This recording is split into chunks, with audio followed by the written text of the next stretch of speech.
ओम शांति।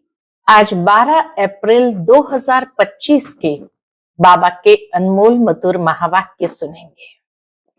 आज की मुरली में बाबा कहे, तुम ब्राह्मण बच्चे सबसे न्यारे और निराले हैं। कैसे? तो बाबा कहे, इस समय तुम बच्चों को यह स्पष्ट समझ है कि ज्ञान किसको कहा जाता, विज्ञान किसको कहा जाता और अज्ञान अर्थात क्या। ज्ञान अर्थात सृष्टि चक्र के आदि मध्य अंत का ज्ञान, विज्ञान अर्थात योग अर्थात देही अभिमानी स्थिति, और जो इन दोनों बातों को बिल्कुल नहीं जानते, न बाप को जानते, न रचयिता को जानते, न रचना को जानते, न उनको याद करते हैं यथार्थ रीति, उसको कहते हैं अज्ञान। साथ ही साथ बाबा कहे, इस समय तुम बच्चों के लिए सहज पुरुषार्थ यही है कि तुम्हारा दिल सब बातों से हटता जाए, बेहद की वैराग्य वृत्ति दिल में आ जाए, तभी सहज रीति से बाबा की याद में मगन रह सकते हैं और ऊंच पद भी प्राप्त कर सकते हैं। तुम्हारा धंधा ही है पतितों को पावन बनाना और इस रूहानी सर्विस में लग जाना। तो सुनते हैं आज के बाबा के अनमोल मधुर महावाक्य। ओम शांति। मीठे बच्चे, तुम्हारा ये ब्राह्मण कुल बिल्कुल निराला है। तुम ब्राह्मण ही नॉलेजफुल हो। तुम ज्ञान, विज्ञान और अज्ञान को जानते हो। आज की मुरली से प्रश्न है, किस सहज पुरुषार्थ से तुम बच्चों की दिल सब बातों से हटती जाएगी? उत्तर है, सिर्फ रूहानी धंधे में लग जाओ। जितना जितना रूहानी सर्विस करते रहेंगे, उतना और सब बातों से स्वतः दिल हटती जाएगी। राजाई लेने के पुरुषार्थ में लग जाएंगे, राजाई लेने के पुरुषार्थ में लग जाएंगे, परंतु रूहानी सर्विस के साथ साथ जो रचना रची है उसकी भी संभाल करनी है। अर्थात बाबा हम बच्चों को सिखाते हैं बैलेंस से कैसे चलना है। बेहद की रूहानी सर्विस भी करनी है तो अपनी रचना को भी यथार्थ रीति संभालना है। आज की मुरली से पहले गीत बजा है, जो पिया के साथ है उनके लिए ज्ञान बरसात है। ओम शांति। पिया कहा जाता है बाप को। अब बाप के आगे तो बच्चे बैठे हैं। बच्चे जानते हैं हम कोई साधु सन्यासी आदि के आगे नहीं बैठे हैं। वह बाप ज्ञान का सागर, ज्ञान से ही सदगति होती है। कहा जाता है ज्ञान, विज्ञान और अज्ञान। विज्ञान अर्थात देही अभिमानी बनना और याद की यात्रा में रहना, और ज्ञान अर्थात सृष्टि चक्र को जानना। ज्ञान, विज्ञान और अज्ञान, इसका अर्थ मनुष्य बिल्कुल नहीं जानते हैं। अभी तुम हो संगम युगी ब्राह्मण, तुम्हारा ये ब्राह्मण कुल निराला है। उनको कोई नहीं जानते। शास्त्रों में ये बातें हैं नहीं कि ब्राह्मण संगम पर होते हैं। यह भी जानते हैं प्रजापिता ब्रह्मा होकर गया है, उसको आदि देव कहते हैं। आदि देवी जगदम्बा वह कौन है, यह भी दुनिया नहीं जानती है। जरूर ब्रह्मा के मुख वंशावली ही होगी। वह कोई ब्रह्मा की स्त्री नहीं ठहरी। एडॉप्ट करते हैं ना, तुम बच्चों को भी एडॉप्ट करते हैं। ब्राह्मणों को देवता नहीं कहेंगे। यहां ब्रह्मा का मंदिर है, वह भी मनुष्य है ना। ब्रह्मा के साथ सरस्वती भी है, फिर देवियों के भी मंदिर है। सभी यहाँ के ही मनुष्य है ना। मंदिर एक का बना दिया है। प्रजा पिता की तो ढेर प्रजा होगी ना, अब बन रही है। प्रजा पिता ब्रह्मा का कुल वृद्धि को पा रहा है एडॉप्टेड धर्म के बच्चे। अब तुमको बेहद के बाप ने धर्म का बच्चा बनाया है। ब्रह्मा भी बेहद के बाप का बच्चा ठहरा। इनको भी वर्षा उनसे मिलता है। ब्रह्मा बाबा को भी वर्षा शिव बाबा से मिलता है। तुम पौत्रे पौत्रियों को भी वर्षा उनसे मिलता है। ज्ञान तो कोई के पास है नहीं, क्योंकि ज्ञान का सागर एक है। वह बाप जब तक न आए तब तक किसकी सदगति होती नहीं। अभी तुम भक्ति से ज्ञान में आए हो सदगति के लिए। सतयुग को कहा जाता है सदगति, कलयुग को दुर्गति कहा जाता है, क्योंकि रावण का राज्य है। सदगति को राम राज्य भी कहते हैं, सदगति को राम राज्य भी कहते हैं, सूर्यवंशी भी कहते हैं। यथार्थ नाम सूर्यवंशी चंद्रवंशी है। बच्चे जानते हैं हम ही सूर्यवंशी कुल के थे, फिर 84 जन्म लिए। यह नॉलेज कोई शास्त्र में हो नहीं सकती, क्योंकि शास्त्र है ही भक्ति मार्ग के लिए। वह तो सब विनाश हो जाएंगे। यहां से जो संस्कार ले जाएंगे वहां वह सब बनाने लग पड़ेंगे। बाबा कहे यहां से जो संस्कार ले जाएंगे वहां वह सब नई दुनिया की रचना रचने लग जाएंगे, सब बनाने लग पड़ेंगे। तुम्हारे में भी संस्कार भरे जाते हैं राजाई के। तुम राजाई करेंगे, वह साइंसदान फिर उस राजाई में आकर जो हुनर सीखते हैं वही करेंगे, वही चीजें बनाएंगे। जाएंगे जरूर सूर्यवंशी चंद्रवंशी राजाई में। उनमें है सिर्फ साइंस की नॉलेज, वे उनके संस्कार ले जाएंगे, साइंस के ही संस्कार ले जाएंगे। वह भी संस्कार है, वह भी पुरुषार्थ करते हैं। उनके पास वह इल्म है, अर्थात वह विद्या है। तुम्हारे पास दूसरा कोई इल्म नहीं है। तुम बाप से राजाई लेंगे। धंधे आदि में तो वह संस्कार रहते हैं ना, कितनी खिटपिट रहती है, परंतु जब तक वानप्रस्थ अवस्था नहीं हुई है तो घर बार की संभाल भी करनी है। जब तक वानप्रस्थ अवस्था नहीं हुई है तो अपने घर गृहस्थी की भी संभाल करनी है, नहीं तो बच्चों की कौन संभाल करेंगे। यहां तो नहीं आकर बैठेंगे। ऐसे कहते हैं जब इस धंधे में पूरी रीति लग जाएंगे फिर वह छूट सकता है। साथ में रचना को भी जरूर संभालना पड़ता है।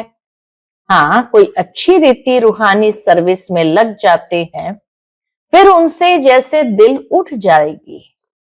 समझेंगे जितना टाइम इस रूहानी सर्विस में देवे उतना अच्छा है। बाप आए हैं पतित से पावन बनने का रास्ता बताने, तो बच्चों को भी यही सर्विस करनी है।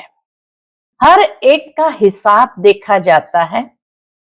बेहद का बाप तो केवल पतित से पावन बनने की मत देते हैं, वह पावन बनने का ही रास्ता बताते हैं। बाकी यह देख रेख करना, राय देना, इसका धंधा हो जाता है। बाबा कहे बाकी यह देख रेख करना, राय देना, इनका धंधा हो जाता है। शिव बाबा कहते हैं किसका धंधा हो जाता है? ब्रह्मा बाबा का। यज्ञ की देखरेख करना, राय देना, ये इनका धंधा हो जाता है। शिव बाबा कहते हैं मेरे से कोई बात धंधे आदि की नहीं पूछनी है। मेरे को तुमने बुलाया ही है इसलिए कि आकर पतित से पावन बनाओ, तो हम इन द्वारा तुमको बना रहा हूं। यह भी बाप है, इनकी मत पर चलना पड़े उनकी रूहानी मत, इनकी जिस्मानी। शिव बाबा की रूहानी मत, ब्रह्मा बाबा की जिस्मानी। इनके ऊपर भी कितनी रिस्पॉन्सिबिलिटी रहती है। यह भी कहते रहते कि बाप का फरमान है, माम एकम याद करो, बाप की मत पर चलो। बाकी बच्चों को कुछ भी पूछना पड़ता है, नौकरी में कैसे चले, इन बातों को ये साकार बाबा अच्छी तरह समझा सकता है। अनुभवी है, यह बताते रहेंगे। बाबा कहे कोई जिस्मानी दुनिया की बातें पूछनी है तो ब्रह्मा बाबा अनुभवी है, इनसे पूछ सकते हैं। ऐसे ऐसे मैं करता हूं, इनको देख सीखना है। यह सिखाते रहेंगे क्योंकि यह है सबसे आगे। सब तूफान पहले इनके पास आते हैं, इसलिए सबसे रुस्तम यह है। तब तो ऊंच पद भी पाते हैं। माया रुस्तम हो लड़ती है, इसने फट से सब कुछ छोड़ दिया। ब्रह्मा बाबा ने फट से सब कुछ छोड़ दिया। इनका पाठ था, बाबा ने इनसे यह करा दिया। करन करावनहार तो वह है ना, खुशी से छोड़ दिया। कराने वाला शिव बाबा, खुशी से छोड़ दिया ब्रह्मा बाबा ने।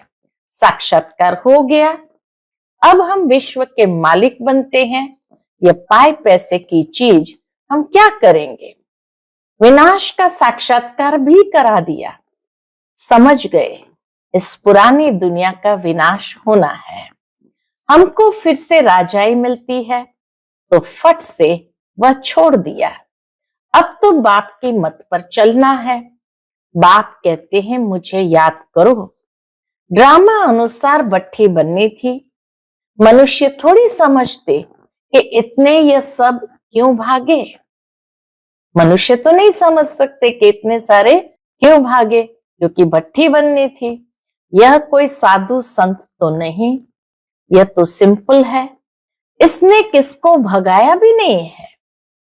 मनुष्य मात्र की महिमा कोई है नहीं। महिमा है तो एक बाप की, बस। बाप ही आकर सबको सुख देते हैं, तुमसे बात करते हैं। तुम यहां किसके पास आए हो। शिव बाबा पूछते तुम यहां किसके पास आए हो। तुम्हारी बुद्धि वहां भी जाएगी, यहां भी, क्योंकि जानते हो शिव बाबा रहने वाला वहां का है। इसलिए बुद्धि ऊपर भी जाती है तो नीचे भी जाती है। अभी इनमें आए हैं। बाप से हमको स्वर्ग का वर्षा मिलना है। कलयुग के बाद जरूर स्वर्ग आएगा। कृष्ण भी बाप से वर्षा लेकर जाए राजाई करते हैं।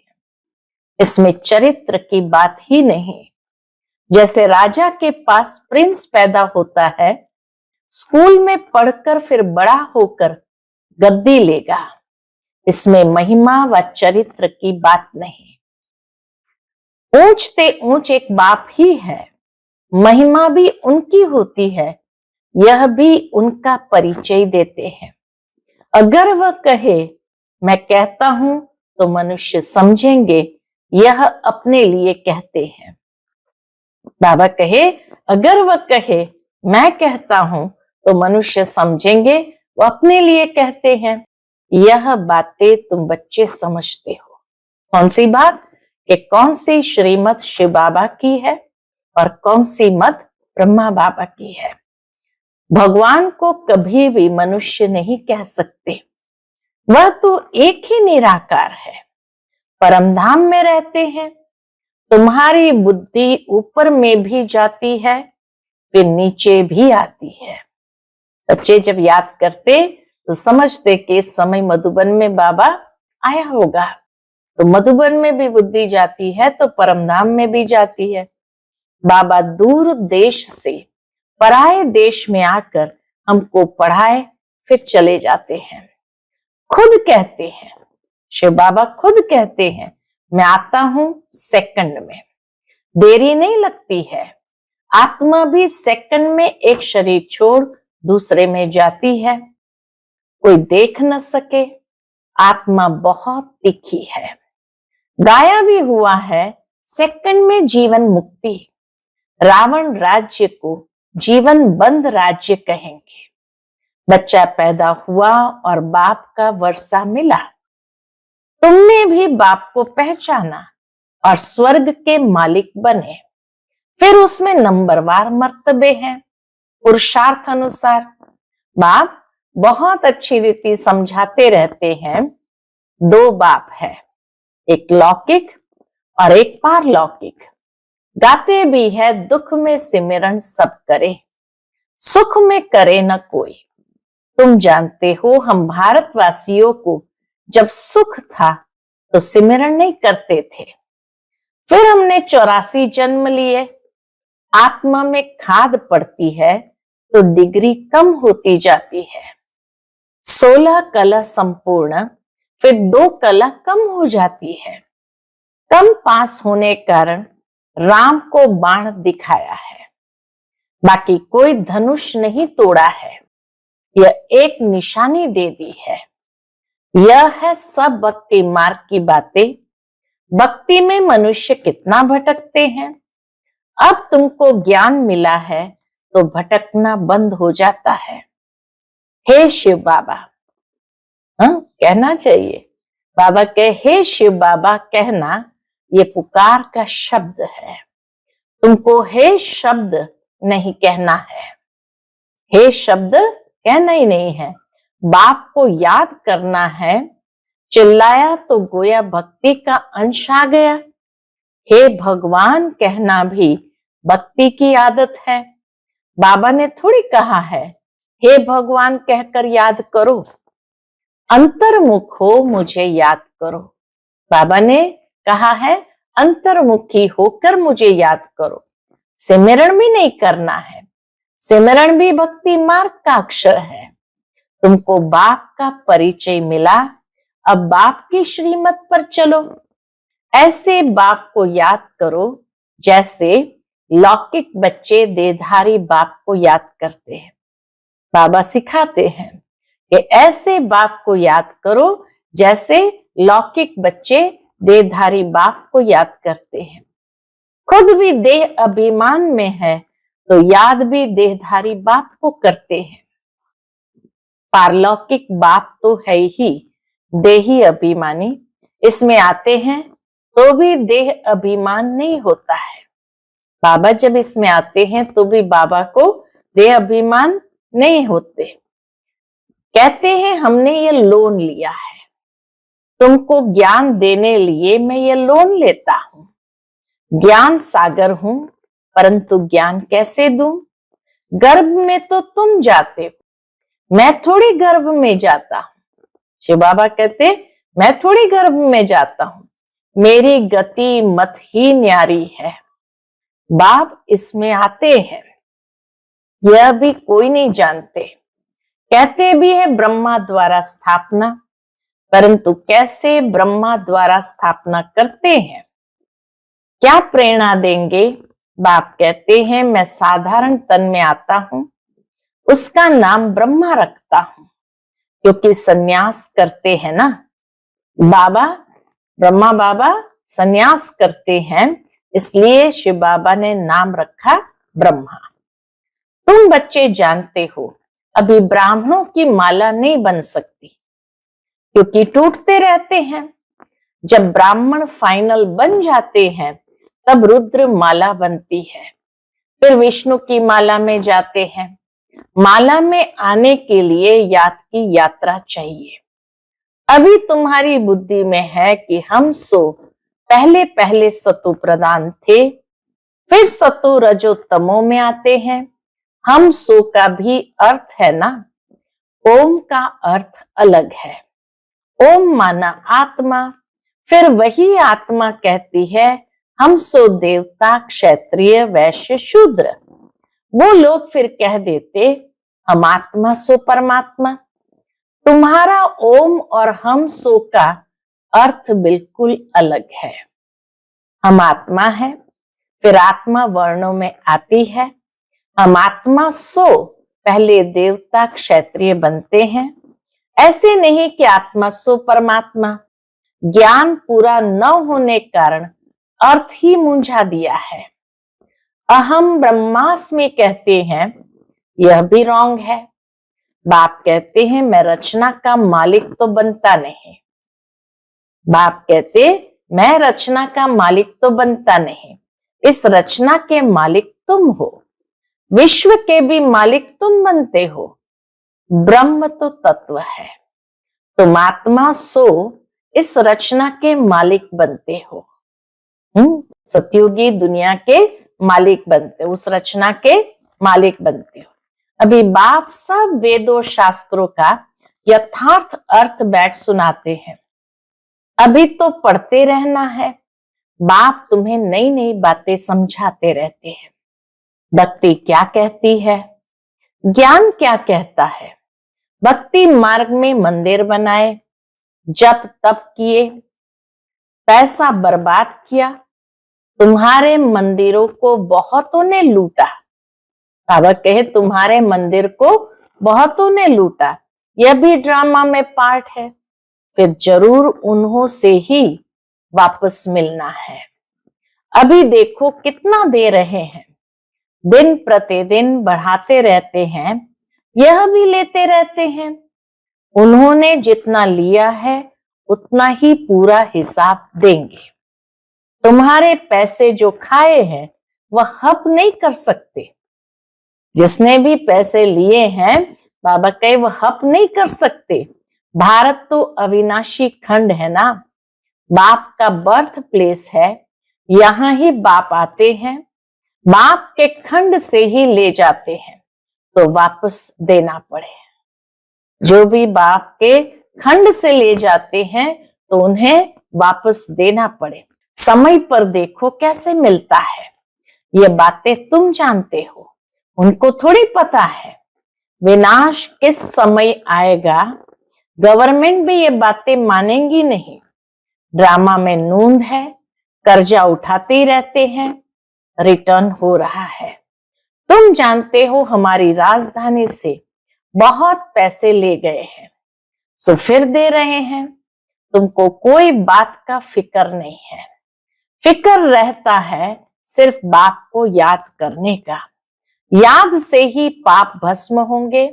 नॉलेज तो बहुत सहज है, अब जो जितना पुरुषार्थ करे श्रीमत तो मिलती रहती है। अविनाशी सर्जन से हर बात में मत लेनी पड़े। अच्छा, मीठे मीठे सिकिलते बच्चों प्रति माता पिता बाप दादा का याद प्यार और गुड मॉर्निंग। रूहानी बाप की रूहानी बच्चों को नमस्ते। हम सब रूहानी बच्चों की रूहानी माता पिता बाप दादा को याद प्यार, गुड मॉर्निंग और नमस्ते नमस्ते। शुक्रिया बाबा, शुक्रिया। आज की मुरली से धारणा के लिए मुख्य सार है। पहली पॉइंट, जितना टाइम मिले उतना टाइम ये रूहानी धंधा करना है। रूहानी धंधे के संस्कार डालने हैं, पतितों को पावन बनाने की सर्विस करनी है। दूसरी पॉइंट, अंतर्मुखी बन बाप को याद करना है, मुख से हे शब्द नहीं निकालना है। जैसे बाप को अहंकार नहीं, ऐसे निरअहंकारी बनना है। आज का बाप दादा का मधुर वरदान हम बच्चों के प्रति है, मनसा संकल्प व वृत्ति द्वारा श्रेष्ठ वाइब्रेशंस की खुशबू फैलाने वाले शिव शक्ति कंबाइंड भव। मनसा संकल्प व वृत्ति द्वारा श्रेष्ठ वाइब्रेशंस की खुशबू फैलाने वाले शिव शक्ति कंबाइंड भव। जैसे आजकल स्थूल खुशबू के साधनों से गुलाब, चंदन व भिन्न भिन्न प्रकार की खुशबू फैलाते हैं, ऐसे आप शिव शक्ति कंबाइंड बन मनसा संकल्प व वृत्ति द्वारा सुख, शांति, प्रेम, आनंद की खुशबू फैलाओ। रोज अमृत वेले भिन्न भिन्न श्रेष्ठ वाइब्रेशन के फाउंटेन के मुआफिक आत्माओं के ऊपर गुलाबाशी डालो। बाबा के गुलाबाशी डालो। सिर्फ संकल्प का ऑटोमेटिक स्विच ऑन करो तो विश्व में जो अशुद्ध वृत्तियों की बदबू है वह समाप्त हो जाएगी। आज का स्लोगन है, सुखदाता द्वारा सुख का भंडार प्राप्त होना यही उनके प्यार की निशानी है। सुखदाता द्वारा सुख का भंडार प्राप्त होना यही उनके प्यार की निशानी है। आज के अव्यक्त इशारे हैं, कंबाइंड रूप की स्मृति से सदा विजयी बनो। जितनी शक्तियों की शक्ति है उतनी ही पांडवों की भी विशाल शक्ति है, इसलिए चतुर्भुज रूप दिखाया है। शक्तियां और पांडव इन दोनों के कंबाइंड रूप से ही विश्व सेवा के कार्य में सफलता प्राप्त होती है। इसलिए सदा एक दो के सहयोगी बनकर रहो, जिम्मेवारी का ताज सदा पड़ा रहे। अच्छा, ओम शांति।